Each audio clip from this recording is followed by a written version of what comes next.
Jadi penyakit-penyakit yang timbul karena kehamilannya baru muncul biasanya di atas 5 bulan. Darah tinggi kehamilan, otomatis aliran darah ke ibunya kan kadang terganggu gitu ya. Aliran darah ke rahimnya terganggu, bayinya juga makanan jadi kurang, ya bayinya cenderung kecil, misalnya. Berpengaruh ya? Ya pada kondisi yang berat ya. Pada kondisi berat yang nggak terkontrol biasanya yaitu bayinya kecil, air ketubannya berkurang sedikit gitu ya. Kadang juga bisa tiba-tiba karena makanan ke pas ari-arinya itu berkurang, ya bayinya bisa tiba-tiba meninggal ya. Memang komplikasinya cukup berat. Kadang-kadang tuh orang bingung cara menghitungnya usia kehamilannya udah berapa bulan sih? Itu menghitungnya dari mana sih, Dok?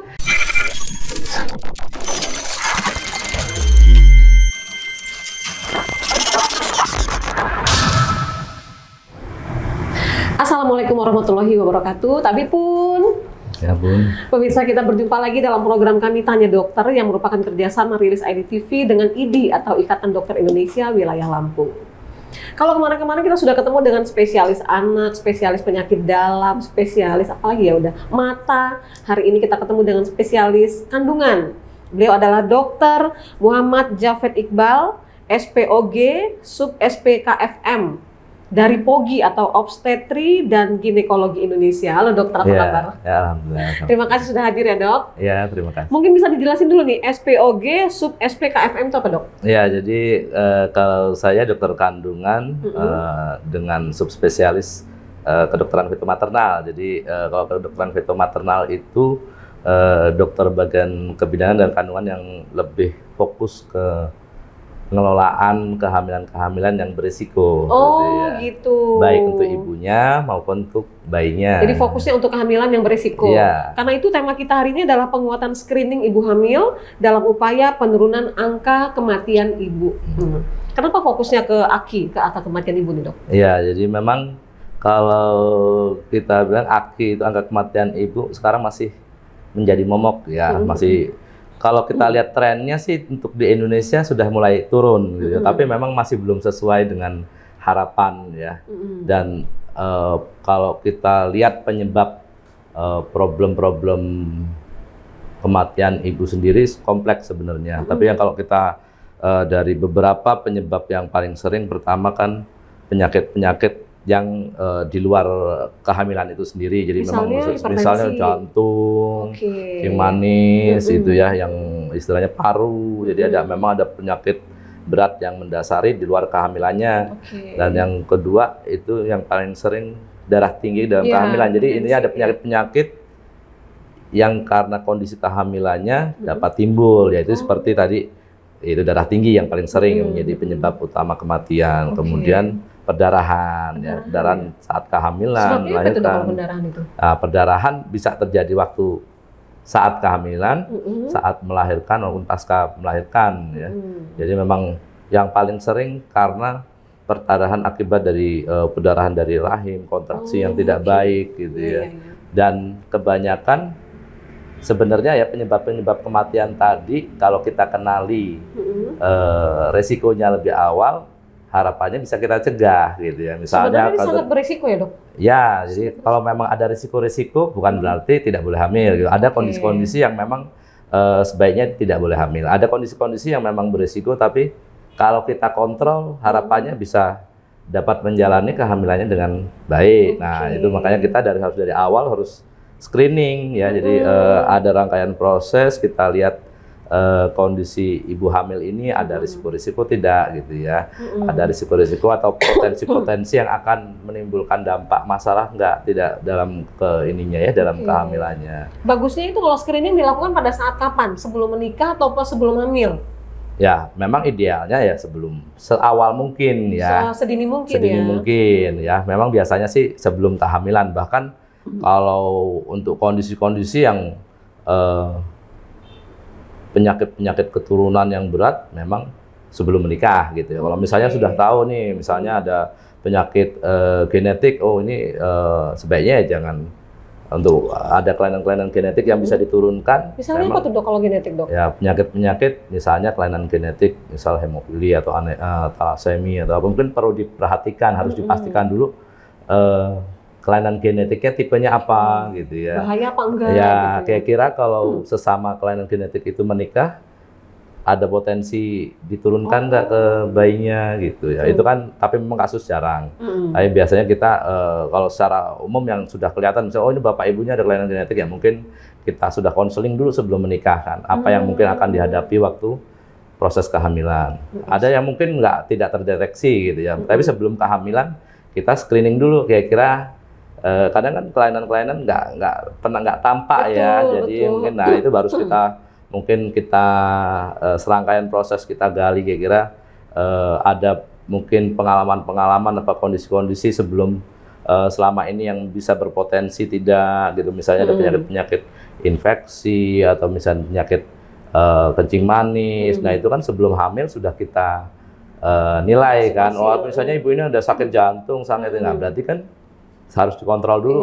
Dan sebelum kehamilan mungkin obat-obatannya yang biasa dikonsumsi diatur dulu supaya tidak mengganggu kehamilan. Jadi mungkin diganti nanti sebelum hamil sudah diganti dengan obat-obatan yang aman untuk kehamilan. Jadi itu sudah kita lakukan sebelum kehamilan. Ada juga memang kalau misalnya tidak ada risiko nih, misalnya ibunya sehat-sehat aja, hamil-hamil sebelumnya, nah itu kita lihat di awal kehamilan. Jadi memang sedini mungkin ya, seawal mungkin kita ketemu sama pasien, kita sudah gali ya.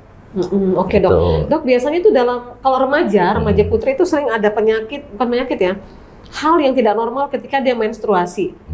Menstruasinya suka sakit. Nah itu tanda-tanda nggak kalau dia mengarah ke situ nggak pada saat nanti hamil? Ada tanda bahaya nggak gitu dok? Ya, tanda-tanda bahaya kita evaluasi sih ya. Tidak semua memang gangguan menstruasi itu akan menjadi potensi masalah di kehamilan. Tapi memang ada beberapa, misalnya kan ada yang mungkin sebenarnya memang ada kondisi tertentu, misalnya ada penyakit di kandungannya, atau misalnya ada tumor kandungan, atau misalnya kelainan hormon. Kalau miom itu termasuk? Miom bisa gitu ya. Ada kondisi-kondisi miom yang memang beresiko, terutama kalau miom lebih ke arah gampang keguguran, gampang kelahiran prematur gitu ya, anemia. Nah itu kan kalau ada miom dideteksi lebih awal. Jadi bisa disembuhkan. Kalau miom tergantung ya, kita lihat gitu. Ada yang memang harus mungkin perlu tindakan dulu sebelum hamil. Ada yang mungkin kita observasi selama kehamilan aman, bisa dilanjutkan gitu ya. Jadi ya memang sebaiknya kontrol ya, konsultasi dulu ke dokter. Kalau memang ada gangguan masalah menstruasi, nanti akan kita nilai kira-kira sejauh mana kondisinya. Beresiko tidak. Ada kondisi-kondisi yang memang harus diobati dulu sebelum hamil. Ada kondisi-kondisi yang ini layak hamil tapi dengan pemantauan gitu ya. Jadi kalau screening dok, screening itu idealnya dilakukan berapa kali, dan setelah screening apa yang kita dapat, yang kita tahu gitu? Ya memang kalau kontrol selama hamil ya, minimal kalau ibu hamil kontrol 6 kali minimal gitu ya. Setiap trimester kan ada trimester, trimester 1 itu 3 bulan pertama, trimester 2 itu 3 bulan kedua, trimester 3 kan 3 bulan terakhir. Nah di trimester 1 paling nggak sekali, trimester 2 minimal 2 kali, trimester 3 minimal 3 kali. Itu kontrol penilaian. Setiap datang kita akan nilai. Jadi potensi risiko pun tidak yang kalau di trimester pertama tidak ada, aman ya. Mungkin itu akan namanya, jadi kehamilan itu sendiri unik ya. Jadi kalau kehamilan itu semua di tubuh ibu ini akan melakukan penyesuaian kan ya, adaptasi dari. Makanya suka kakinya ada yang bengkak. Ya, jadi waktu awal mungkin mulai itu adaptasi dari kandungannya. Nah, trimester 2, 3 itu biasanya organ-organ yang lain kayak misalnya jantung, paru, ginjal, darah dan lain-lain. Jadi kadang-kadang ada yang memang kalau kondisinya berat dia akan muncul di awal. Pada saat dia adaptasinya atau penyesuaiannya tidak baik, mungkin baru muncul di trimester 2 atau mungkin pada kondisi yang tertentu baru muncul di trimester 3. Makanya kita nggak boleh terlalu pede juga dok ya. Misalnya di semester pertama sehat-sehat aja, bukan berarti udah pasti sehat. Itulah gunanya sering kontrol itu ya. Jadi memang kadang-kadang ya ada yang mengeluh, dok ini sama ini kontrol baik-baik aja, baru umur 7 bulan tensinya naik. Memang kebanyakan kalau darah tinggi, jadi penyakit-penyakit yang timbul karena kehamilannya baru muncul biasanya di atas 5 bulan. Misalnya seperti kalau kencing manis dalam kehamilan kan ada tuh, sebelumnya normal-normal aja, karena kehamilannya gula darahnya naik itu baru di atas 5 bulan. Darah tinggi juga rata-rata di atas 5 bulan. Bahkan juga tuh kali ya. Ya, bahkan setelah 7 bulan baru muncul. Nah, itu yang ya jadi setiap kontrol tetap kita pantau, kita monitor gitu ya. Bagi mereka yang tidak kontrol ke dokter, misalnya hanya sebatas bidan, sebenarnya bisa dideteksi juga, Dok? Ya, kan kita ada ininya ya, apa namanya, sebenarnya kalau ibu hamil sekarang dari pemerintah kan, kalau di puskesmas itu kan dia dapat buku KIA, buku merah jambu itu. Nah, di situ ada panduan-panduannya. Jadi memang kalau minimal itu kan tadi 6 kali, 2 kali ketemu dokter. Gitu. Apalagi kalau memang merasa ada masalah ya, Dok ya. Jadi jangan ragu kalau misalnya ada keluhan atau apa ya, konsultasi minimal ke tenaga medis terdekat, bidan gitu ya. Nanti akan dinilai kira-kira oh ini memang harus ke dokter gitu ya. Dok, ini angka kematian ibu di Indonesia sejauh ini gimana nih Pak grafiknya tuh? Grafiknya memang sudah mulai menurun, tapi memang kalau di Asia Tenggara sendiri memang termasuk yang masih ini ya, Indonesia, masih tinggi ya. Jadi terakhir ya nomor 2 setelah Myanmar, bayangkan. Terus penyebab utamanya apa kalau orang Indonesia ini? Malas kontrol. Ya itu ya memang problemnya secara umum tadi ya, kesehatan ibu sendiri tadi itu kan ada problem-problem penyakit. Kemudian memang layanan ya, fasilitas itu juga kompleks kan, kita memang dari segi mungkin sumber daya manusianya, fasilitasnya memang masih banyak yang kurang juga sebenarnya gitu ya. Dari kualitas layanan juga masih belum seperti yang kita harapkan gitu ya. Tambah lagi kesadaran dari pasiennya juga gitu. Ya, terus juga kesadaran atau mungkin perlunya keluarga gitu ya, orang-orang di sekitarnya itu juga menjadi poin penting juga gitu. Kadang-kadang kan kalau di Indonesia, apalagi kalau di daerah, kadang keputusan ya. Jadi ini harus melakukan suatu tindakan, harus diputuskan konsultasi dengan keluarga dulu. Nah itu yang jadi menghambat kadang-kadang, jadi menunda keputusan harusnya. Padahal jadi kadang harus dirapatkan keluarga dulu, ada yang harus ya intinya tidak. Jadi kadang-kadang keluarga besar itu harus ini juga harus support ya. Jadi memang support dari orang-orang di sekitarnya sangat penting. Terus gini Dok, masih tentang angka kematian ibu. Yang paling banyak kasusnya itu apa dia? Karena sakit hipertensi atau apa tuh? Ya kalau tadi kan yang seperti yang saya jelaskan tadi, yang paling utama tadi yang terkait kehamilan tadi darah tinggi sama perdarahan. Tapi memang yang paling tinggi itu di atas 2 ini penyakit-penyakit yang di luar kehamilannya sendiri. Jadi ya tadi yang seperti tadi penyakit jantung atau penyakit paru atau mungkin ada komplikasi-komplikasi dari penyakit-penyakit tersebut ya, misalnya jantung. Kalau misalnya pasien dengan penyakit jantung, karena untuk kondisi-kondisi penyakit tertentu itu bisa. Jadi ada 2 kalau kita di kebidanan ini menilai dua timbal balik ya. Jadi dari penyakitnya itu sendiri akan menimbulkan masalah dalam kehamilan, dan kehamilannya sendiri pun akan menimbulkan masalah pada penyakitnya. Jadi bisa memperberat penyakitnya. Jadi misal aja ya penyakit jantung ini pada kondisi-kondisi tertentu yang memang berat gitu ya. Biasanya di umur-umur 5 bulan, 6 bulan, 7 bulan itu beban jantung akan makin meningkat dan biasanya akan meningkatkan gagal jantung ya pada akhir-akhir. Nah, itu memang pada kondisi yang berat, kehamilan dapat memperberat penyakit jantungnya gitu ya. Itu yang paling sering sih seperti itu. Jadi memang harus di awal harus dinilai. Oh ini kira-kira penyakit jantungnya masih layak untuk hamil tidak. Jadi penilaian, jadi kita kolaborasi sih dengan dokter-dokter yang lain, multidisiplin. Jadi tidak hanya dokter kandungan, kita akan bekerja sama dengan misalnya dokter jantung, dokter penyakit dalam. Nah, saya biasanya dari dokter feto maternal akan menjebatani gitu kan. Oh ini kira-kira memang harus ditangani dengan beberapa dokter. Karena mungkin kebanyakan pasien juga nggak sadar nih kalau dia ternyata ada penyakit lain gitu ya. Ya, nah itu ya gunanya kita screening ya, kita cari tahu. Kadang-kadang memang belum pada kondisi-kondisi yang mungkin penyakitnya itu ringan, waktu sebelum hamil belum ada gejala gitu ya. Nah begitu kehamilan sendiri itu memperberat penyakitnya baru mulai muncul. Jadi Nah itu yang memang harus kita antisipasi sih, gitu ya. Iya. Dok, kalau boleh tahu nih, dokter pernah menangani kasus paling berat tuh apa nih? Dihadapkan dengan pilihan mana yang harus diselamatkan, itu pernah nggak gitu dok? Iya, memang misalnya pada kondisi ya sebenarnya jantung ya, jantung yang kebetulan saya di Abdul Muluk juga, jadi memang rujukan-rujukan ya, itu yang penyakit jantung, penyakit darah tinggi, ibunya kejang dan lain-lain. Nah, itu memang idealnya memang kita inginnya kan menyelamatkan keduanya ya, tapi memang pada kondisi tertentu ya harus dipertimbangkan gitu ya, mana yang lebih layak. Nah itu yang kan sulit gitu ya, memang harus banyak pertimbangan. Akhirnya gimana tuh dok?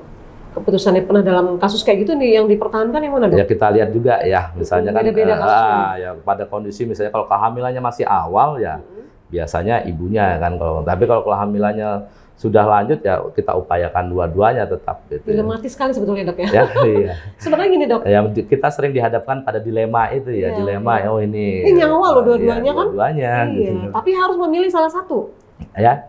Karena harus memilih salah satu begitu. Biasanya kita ya tetap upayakan untuk dua-duanya. Makanya biasanya untuk kondisi-kondisi tertentu, apalagi yang memang membutuhkan kira-kira bayinya nih bakal mungkin agak di nomor 2 kan, itu biasanya kan di rumah sakit rujukan yang lengkap. Nah, misalnya kalau di Lampung kan di Abdul Muluk dengan konsekuensi misalnya ibu darah tinggi nih di umur 8 bulan harus diakhiri karena mengingat kalau kita lanjutkan makin berat dan dapat dilahirkan. Oh iya, oke. Kita lahirkan misalnya di umur 8 bulan. Oh bisa dipaksa begitu? Karena misalnya ibunya sudah kejang dan lain-lain dapat operasi dong berarti ya? Ya ada kondisi-kondisi yang harus operasi. Ada juga yang masih bisa diupayakan normal. Jadi jangan takut, maksudnya semua kondisi-kondisi yang berat itu tetap ada yang masih bisa normal, memang ada kondisi-kondisi yang harus operasi. Jadi sesuai indikasi semuanya. Nah kalau untuk kondisi seperti itu kan akan pilihan sulit ya. Kalau mungkin di daerah perawatan bayi kecil mungkin agak sulit. Nah ini tetap kita upayakan. Jadi ibunya kita selamatkan, bayinya memang masih terlalu prematur, tetap kita tolong juga. Ya. Kemungkinan untuk berhasil menyelamatkan si bayi berapa persen dok? Kalau udah kayak gitu? Nah tergantung usia kehamilan, tergantung beratnya gitu ya. Ya alhamdulillah kita juga di Abdul Muluk sudah fasilitas untuk perawatan bayi sudah lengkap. Jadi memang itu gunanya rujukan berjenjang gitu ya. Jadi mungkin, nah ya tadi salah satu problemnya memang layanan kesehatan, fasilitas. Nah mungkin kalau di daerah-daerah akan sulit ya. Jadi memang gunanya salah satu upaya untuk menurunkan angka kematian ibu ini memperkuat sistem rujukan. Nah jadi begitu untuk kondisi-kondisi yang memang misal tadi harus mempertimbangkan pengakhiran kehamilan yang lebih awal, berarti kan harus di rumah sakit yang lebih lengkap. Jadi harapannya dua-duanya bisa kita bantu. Dok sebenarnya kalau ini kan kalau usia wanita tuh ada batasan dia boleh hamil ya. Itu pengaruh nggak? Misalnya 40 tahun tiba-tiba lebih dari usia itu dipaksakan hamil, itu beresiko itu juga nggak? Ya jadi memang kalau kita mengenal ya problem-problem atau faktor risiko dalam yang berkontribusi dalam tadi meningkatkan risiko kematian atau problem-problem pada kehamilan, tadi ada sebenarnya 4 terlalu ya. Jadi terlalu muda juga nggak bagus ya. Misalnya terlalu muda kurang dari 20 tahun. Terlalu tua itu lebih dari 35 tahun itu juga meningkatkan risiko. Memang 35 kalau lebih itu udah terlalu tua ya. Sudah beresiko. Apalagi kalau sudah di atas 40 memang resiko tinggi sekali. Di atas 35 terlalu sering. Nah, banyak anak ya biasanya sudah di atas 3 itu udah warning gitu ya. Kemudian terlalu dekat juga ya. Jaraknya ya kurang dari 2 tahun itu juga meningkatkan risiko juga. Jadi ya makanya di awal-awal itu akan kita nilai gini kan ada faktor risiko. Tapi kalau misalnya dia nih usianya di atas 35, harus butuh pendampingan sangat butuh pendampingan dari dokter. Iya, kita kan akan jadi kalau di atas 35 tahun itu akan beresiko mungkin sudah mulai ada penyakit-penyakit yang terkait dengan penuaan lah ya. Ibunya. Nah, itu kita lihat. Memang tidak harus selalu ini harus di rumah sakit yang lengkap. Tapi paling nggak ketemu dokter, kita evaluasi kira-kira ibunya ini ada kondisi-kondisi tertentu nggak yang memang berpotensi gitu kan. Dan minimal tetap ketemu dokter setiap trimester kita lihat. Kalau aman-aman aja ya nggak masalah. Jadi dan persalinan. Ya harapannya itu kalau kita bisa mengontrol risiko-risiko yang mungkin bisa muncul, harapannya tidak terjadi komplikasi. Kalau tidak terjadi komplikasi kan ya dapat menjalani kehamilannya dengan baik, persalinan dengan aman gitu ya. Tanda-tanda dok yang harus diketahui oleh si ibu ya, kalau dia hamil ada masalah, mungkin di bulan-bulan pertama aman-aman aja. Tanda-tandanya apa dalam apa ya, biasanya dalam bentuk apa dok? Ya, jadi mungkin keluhan-keluhan, gejala, tanda ya tiap trimester akan berbeda. Misalnya di 3 bulan pertama gitu kan mual muntah berlebihan, atau misalnya nyeri perut, perdarahan, nyeri itu ya. Pendarahan itu bahaya banget dong ya? Ya, itu kan juga tanda-tanda misalnya keguguran atau nyeri perut hebat, misalnya hamil di luar kandungan. Itu 3 bulan pertama. Kalau misalnya 3 bulan kedua itu biasanya relatif lebih stabil, tapi juga tetap ya ada risiko tanda-tanda persalinan, misalnya mulus-mulus, pecah ketuban, atau nyeri perut, ya, atau demam, gitu ya, itu juga tanda-tanda bahaya. Yang trimester 3 terkait yang tadi komplikasi misalnya darah tinggi, ya, jantung, nyeri kepala berat, pandangan kabur, kemudian nyeri ulu hati, demam, nyeri perut, perdarahan juga, terus keluar air-air, atau gerakan bayinya berkurang. Nah itu juga. Jadi semakin melemah gitu gerakan bayinya. Ya itu juga perlu diwaspadai. Gitu. Terus gini dok, kalau tadi kan kita bahas mengurangi angka kematian ibunya yang ada masalah. Kalau si bayinya yang punya masalah gimana dok? Itu berisiko ke ibunya juga nggak? Ya, jadi kalau bayinya bermasalah, memang ada kondisi-kondisi tertentu yang bisa menyebabkan problem di ibunya, ada juga yang tidak ya. Jadi yang misal kondisi-kondisi yang menyebabkan masalah pada kehamilan, misalnya bayinya ada kelainan di saluran kencingnya, nah itu biasanya air ketubannya sedikit, atau misalnya ada di pencernaannya, pencernaan bayinya ada masalah, kadang-kadang air ketubannya banyak. Nah, itu kan akan mempengaruhi juga, gampang prematur, nyeri berat, kemudian perdarahan ya. Nah, jadi memang nggak semua kelainan ibu yang jadi masalah. Kelainan bayi pun bisa berpotensi, misalnya bayinya bengkak gitu ya. Ya ibunya kadang ikut bengkak gitu, dok? Ya bisa memang ada kelainan di bayinya, bawaan bayinya ya kelainan genetik, kelainan darah, kelainan jantung di bayinya. Dan itu tidak bisa dideteksi pada saat hamil ya? Bisa jadi ya memang biasanya kita jadi selain screening untuk ibunya ya, itu kan tadi kita awal tadi bicara screening untuk ibunya. Screening bayinya pun biasanya kita pakai bantuan USG ya. Nah, di trimester 1 itu kita periksa. Nah, trimester 2 biasanya kita periksa organ-organ bayinya. Jadi udah mulai lebih lengkap kan. Nah, kayak jantung, screening dasarnya, kelainan-kelainan jantung dasar juga sudah mulai bisa kita lihat. Dok, kalau ada kasus nih, misalnya nih ibunya sudah melahirkan, tapi malah jadi bermasalah setelah melahirkan, itu gimana tuh dia kemungkinan untuk punya anak kedua itu beresiko atau enggak?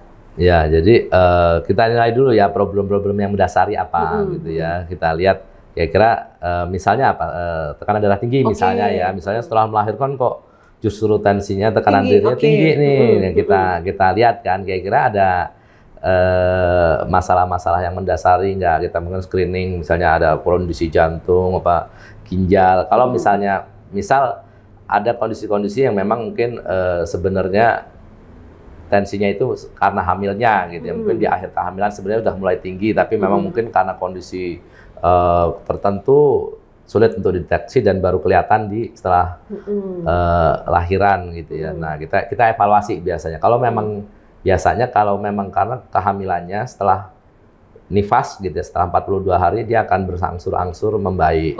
Tapi memang ada kondisi tertentu yang ternyata setelah nifas juga tekanan darahnya masih cenderung tinggi. Nah, itu yang harus kita kontrol untuk jangka panjangnya. Tapi gitu masih mungkin biasanya? Masih. Atau jaraknya dijauhin atau gimana? Untuk hamil lagi? Untuk hamil lagi masih mungkin. Jadi selama semuanya terkontrol. Jadi intinya sih untuk darah tinggi ya, tinggi, tekanan darah tinggi. Misal setelah nifas sudah dikasih obat darah tinggi kok masih tinggi, dosisnya juga masih harus dikonsumsi gitu ya. Nggak bisa kadang-kadang kalau misalkan hamilnya setelah nifas kan tensinya normal, jadi sudah stop obat darah tinggi, kita evaluasi normal terus ya sudah, karena berarti memang darah tingginya karena kondisi kehamilannya dan setelah melahirkan dia berhenti. Nah, itu kita evaluasi Nah, itu berarti selanjutnya karena ada riwayat darah tinggi sebelumnya, nah itu perlu dipantau nanti. Oke, Berarti untuk dipantau kehamilan kedua untuk kehamilan keduanya, dan memang sebaiknya tetap ya aturan lebih dari 2 tahun itu harus diikutin gitu ya, untuk supaya jangan terlalu dekat. Jadi untuk minimal mencegah. 2 tahun, Ya. paling dekat jaraknya 2 tahun. Ya di samping memang untuk memperbaiki kondisi ibunya dulu supaya pulih, bayinya juga sebaiknya juga diasuh dengan baik, besar dulu, nutrisinya diperbaiki dulu ya. Nanti dilihat menjelang isinya ingin hamil lagi nih, kita evaluasi lagi tensinya. Kalau punya tensinya sudah normal, oke, nanti di awal kehamilan biasanya ada obat-obat yang kita berikan untuk mencegah tekanan darahnya naik. Kalau memang dari awal sudah masih tinggi nih, sebelum hamil sudah tinggi gitu ya, kita biasanya kasih obat dulu, obat-obat yang obat darah tinggi yang aman untuk hamil. Kan ada mungkin waktu sebelum hamil obat-obat darah tinggi kan macam-macam tuh banyak gitu ya. Ada yang tidak aman untuk kehamilan, ada yang aman. Nah, kalau yang misal sebelum hamil sudah minum obat darah tingginya yang tidak aman untuk kehamilan, diganti dulu gitu kan. Disesuaikan dulu, diganti dengan obat darah tinggi yang aman untuk hamilnya. Pokoknya kalau dia hamil ada masalah tuh harus sering-sering kontrol lagi ya? Ya, dikontrol sebelum hamil, obat-obatan disesuaikan dulu untuk persiapan kehamilan. Jangan sampai nanti obat-obatannya masih terus diminum ternyata nggak aman untuk hamil, gitu kan. Kalau memang obat-obatannya memang, ini memang harus konsumsi obat-obatan yang bahaya buat kehamilan, ya sebaiknya kehamilannya ditunda dulu, gitu kan. Gitu. Oke, belajar dari melahirkan pertama itu sebenarnya bisa jadi patokan kita bagus apa enggak untuk kita meneruskan gitu nggak, dok, kira-kira?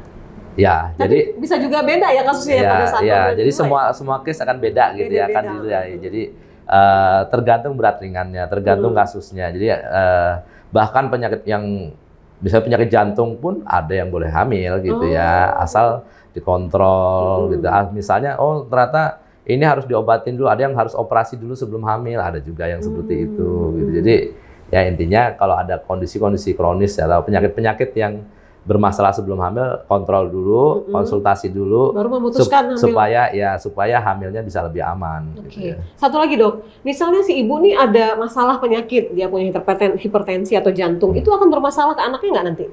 Ya, jadi kalau misalnya komplikasi dari darah tinggi aja, misalnya darah tinggi dalam kehamilan, darah tinggi kehamilan, otomatis aliran darah ke ibunya kan kadang terganggu, gitu ya. Aliran darah ke rahimnya terganggu, bayinya juga makanan jadi kurang, ya bayinya cenderung kecil, misalnya. Berpengaruh ya? Ya pada kondisi yang berat ya, pada kondisi berat yang nggak terkontrol biasanya yaitu bayinya kecil, air ketubannya berkurang sedikit, gitu ya. Kadang juga bisa tiba-tiba karena makanan ke pas ari-arinya itu berkurang, ya bayinya bisa tiba-tiba meninggal, ya memang komplikasinya cukup berat.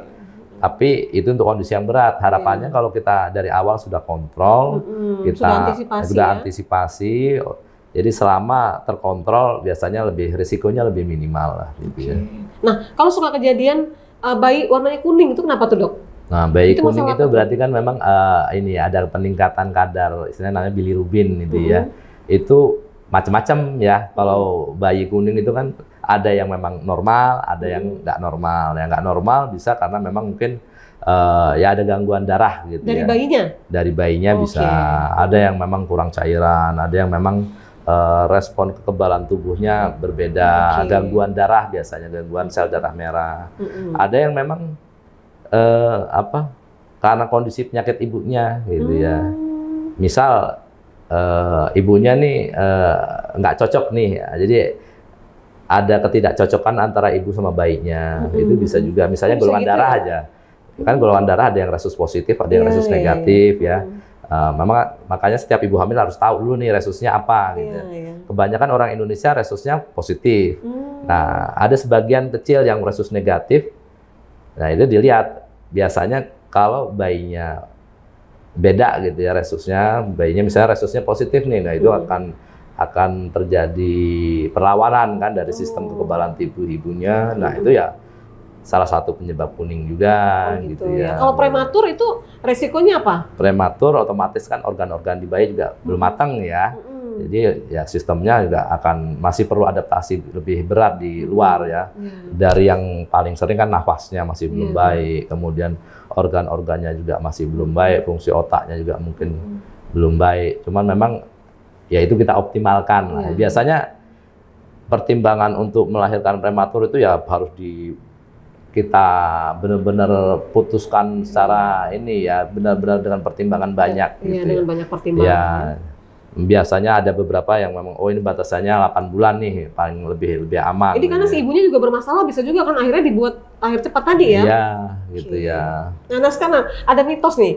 Kalau lahir bayinya di bulan ganjil katanya insya Allah selamat. Tapi kalau di bulan genap itu banyak yang meninggal, tuh benar nggak sih, Dok? Nah, kalau itu sih salah mitos ya. Mitos ya. Mitos ya. Jadi saya rasa sih itu nggak ada sih kayak gitu ya. Enggak Jadi ya? kalau bulan ganjil enggak ya itu ya. Karena yang saya tahu tuh gitu. Jadi kalau dia prematur nih di 8 bulan, wah ini bahaya nih, waduh. Jadi ngeri juga tuh dengar. Ya, batasannya malah justru nanti umur 6 bulan masa selamat itu nggak juga kan. Ganjil genap nggak ada hubungannya sih. Gitu. Jadi idealnya ya 9 bulan. Pada kondisi tertentu memang ada titik biasanya terpaksa 8 bulan diakhiri ya. Biasanya kalau 7 bulan diakhiri itu benar-benar berat sekali gitu ya. Nah, kalau udah 7 bulan diakhiri harus di rumah sakit dengan fasilitas yang super lengkap ya. Nah, ini penanganan screening dan lain-lain untuk ibu hamil ini disupport oleh BPJS juga, Dok, semua ya? Ya, semua. Kalau untuk ibu hamil ya mayoritas sih. Operasi juga, sesar juga? Iya, di cover BPJS. Mudah-mudahan nanti ke depan juga BPJS bisa bergabung dalam acara ini ya. Ya. Dok, ini mungkin sedikit agak menyimpang, tapi masih terkait kehamilan ya. Kadang-kadang tuh orang bingung cara menghitungi usia kehamilannya udah berapa bulan sih? Itu menghitungnya dari mana sih, Dok? Misalnya dia di bulan awal bulan ini masih menstruasi. Nah, itu bulan depannya udah nggak mens lagi, itu dihitung udah 1 bulan apa gimana gitu? Ya itu cukup banyak ya pertanyaan seperti itu ya, terutama. Iya, betul. Jadi kalau kita ya menghitung usia kehamilan itu dari hari pertama menstruasi terakhir, gitu hari ya. Pertama menstruasi terakhir. Jadi walaupun misalnya dan masa subur itu kebanyakan di 2 minggu lah ya, 2 minggu setelah menstruasi terakhir, gitu ya. Jadi kalau dia kalau dia ini menstruasi terakhirnya tanggal sekian, tiba-tiba di bulan depan dia udah nggak mens lagi, berarti ngitungnya dari sini. 4 minggu berarti ya. Udah 1 bulan aja ya? Iya, jadi kadang-kadang ya ada salah persepsi ya, dan kadang bikin ribut juga gitu ya. Biasanya dia hari pertama menstruasinya tanggal 1. Terus kemudian berhubungan mungkin di tanggal 14 gitu ya. Dihitung tanggal 28 itu udah 4 minggu kan berarti kan. Nah, itu kok ada yang kok sudah 4 minggu, Dok. Padahal saya berhubungannya baru 2 minggu gitu kan. Gitu. Nah, itu kadang bikin ribut juga tuh. Jadi harus disadari tapi itu sangat penting. Jadi tapi memang nggak semua bisa kita hitung dari hari pertama menstruasi terakhir. Sering salah ya menghitungnya. Ya, tapi memang nggak semuanya ya. Jadi perhitungan usia kehamilan dari hari pertama menstruasi terakhir itu untuk yang menstruasinya teratur, ya siklusnya ya kurang lebih 28 hari. Itu bisa kita pakai usia kehamilan dari hari pertama menstruasi terakhir. Pada kondisi tertentu, misalnya menstruasinya nggak teratur, suka terlambat, nah itu akan berbeda. Nah itu tuh pentingnya USG gitu ya. Kita pentingnya USG untuk membandingkan. Biasanya yang paling akurat itu di 3 bulan pertama. Jadi saya sering tanya kalau misalnya pasien udah kontrol di umur 5 bulan itu ada USG di 3 bulan pertama enggak? Itu Dokter yang paling akurat. Dari situ ya? Ya, kita bisa lihat USG di 3 bulan pertama itu lebih akurat. Jadi untuk ya plus minus 1 minggu lah ya, enggak terlalu simpangannya terlalu besar. Biasanya kalau sudah di atas 3 bulan, apalagi sudah 5 bulan, itu simpangannya akurasi dari USG itu bisa sampai 2 minggu gitu ya, 2 minggu 3 minggu. Jadi pentingnya USG di 3 bulan pertama itu juga untuk memastikan usia kehamilan.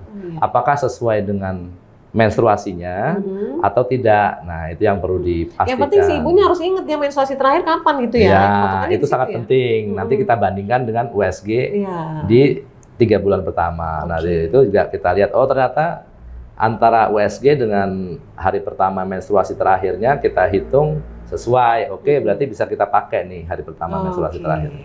Baiklah. Dok, kita sudah sampai di penghujung obrolan, Dok. Mungkin kesimpulan yang pengen saya tanyain ke dokter nih. Hal apa yang harus dilakukan oleh para ibu hamil ya untuk mengantisipasi agar tidak terjadi menambah angka kematian ibu, Dok? Ya, jadi saya pesan tuh ibu-ibu ya, ibu hamil, mungkin pasangan, bahkan mungkin suami ya, biar lebih perhatikan juga ya. Jadi aware masalah screening ya. Jadi kebanyakan masalah-masalah kehamilan itu sebenarnya harapannya masih bisa dicegah gitu. Kalau kita tahu bisa deteksi lebih awal masalah-masalah tersebut. Nah, kalau untuk deteksi lebih awal itu kita harus screening ya, cari masalah ya, cari tahu apakah ada ya pada ibu hamil ini ada risiko-risiko tidak gitu ya, ada risiko yang mungkin akan berpotensi menjadi masalah di kemudian hari tidak. Walaupun si ibu merasa baik-baik aja. Iya, jadi justru waktu awal-awal itu ya, kadang-kadang waktu tadi yang seperti saya bilang, kalau memang penyakitnya diperberat karena hamilnya atau misalnya penyakitnya timbul karena kehamilannya, itu baru muncul biasanya di atas 5 bulan, 7 bulan. Nah, di awal-awal mungkin nggak ada keluhan, tapi kebanyakan yang timbul bermasalah di akhir itu ada risiko lah. Di awal ini memang ada masalah, misalnya ada penyakit yang mendasari atau mungkin ada penyakit-penyakit yang terjadi pada kehamilan sebelumnya. Kalau dia udah hamil kedua, mungkin itu yang perlu kita evaluasi. Jadi kita sudah antisipasi dari awal, dan ada penyakit-penyakit yang bisa kita cegah dengan pengobatan lebih awal. Ya, itu juga misalnya penyakit-penyakit infeksi, penyakit-penyakit bahkan darah tinggi dalam kehamilan. Ada usaha-usaha pengobatan di 3 bulan pertama itu udah kita kasih obat-obat tertentu, sehingga misal pun di akhir mulai naik nggak yang tinggi-tinggi amat, atau mencegah supaya tensinya tidak tinggi. Nah, itu ya intinya sih berobat ya. Ada yang ekstrim adalah si ibu yang dibilang udah ya nanti nggak usah hamil lagi. Nah, itu sampai segitunya tuh kenapa, Dok? Ya, itu memang berarti berdasarkan screening atau pertimbangan memang ada kondisi berat yang memang. Misalnya apa yang berat? Ya, itu misalnya tadi penyakit jantung. Oh, jantung ya. Penyakit jantung atau misal stresnya tinggi gitu. ya, kalau stres mungkin bisa bisa dikontrol. Maksudnya kalau mungkin tingkat stresnya tinggi, mungkin konseling dulu. Nah, sekarang juga di salah satu komponen dari kontrol atau layanan asuhan antenatal ya di puskesmas juga salah satunya ada kesehatan jiwa itu ya. Oh gitu. Iya, jadi ada 12D, satu komponennya evaluasi kesehatan jiwa ibunya. Kaitannya sama stresnya tadi ya? Iya, karena ya sekarang sudah mulai banyak nih penyakit-penyakit jiwa yang terkait dengan kehamilan, depresi pasca persalinan, itu salah satu komponen yang akan dievaluasi gitu ya. Oke deh. Terima kasih dokter untuk bersamaannya, Dok. Mudah-mudahan ini menambah wawasan dan pengetahuan ya para pemirsa, khususnya para ibu muda yang sedang hamil, yang berniat untuk hamil atau menambah anak lagi. Oke, terima kasih Dokter Muhammad Javed Iqbal, SPOG Sub SP KFM dari POGI atau Obstetri dan Ginekologi Indonesia. Apa nih? Obstetri dan ginekologi apa, Dok? Jadi kebidanan dan kandungan ya, bahasa kebidanan awam. Dan kandungan. Ya. Dengan tema kita penguatan screening ibu hamil dan upaya penurunan angka kematian ibu. Terima kasih dokter untuk kebersamaannya. Ya, terima kasih Mbak Novi. Sama-sama dokter, dan terima kasih juga pemirsa untuk bersamaannya dalam program ini, dalam program Tanya Dokter yang merupakan kerjasama Rilis ID TV dengan IDI atau Ikatan Dokter Indonesia Wilayah Lampung. Saya Novi Balga mewakili kerabat kerja yang bertugas undur diri. Sampai jumpa dan wassalamualaikum warahmatullahi wabarakatuh. Terima kasih ya dok. Ya.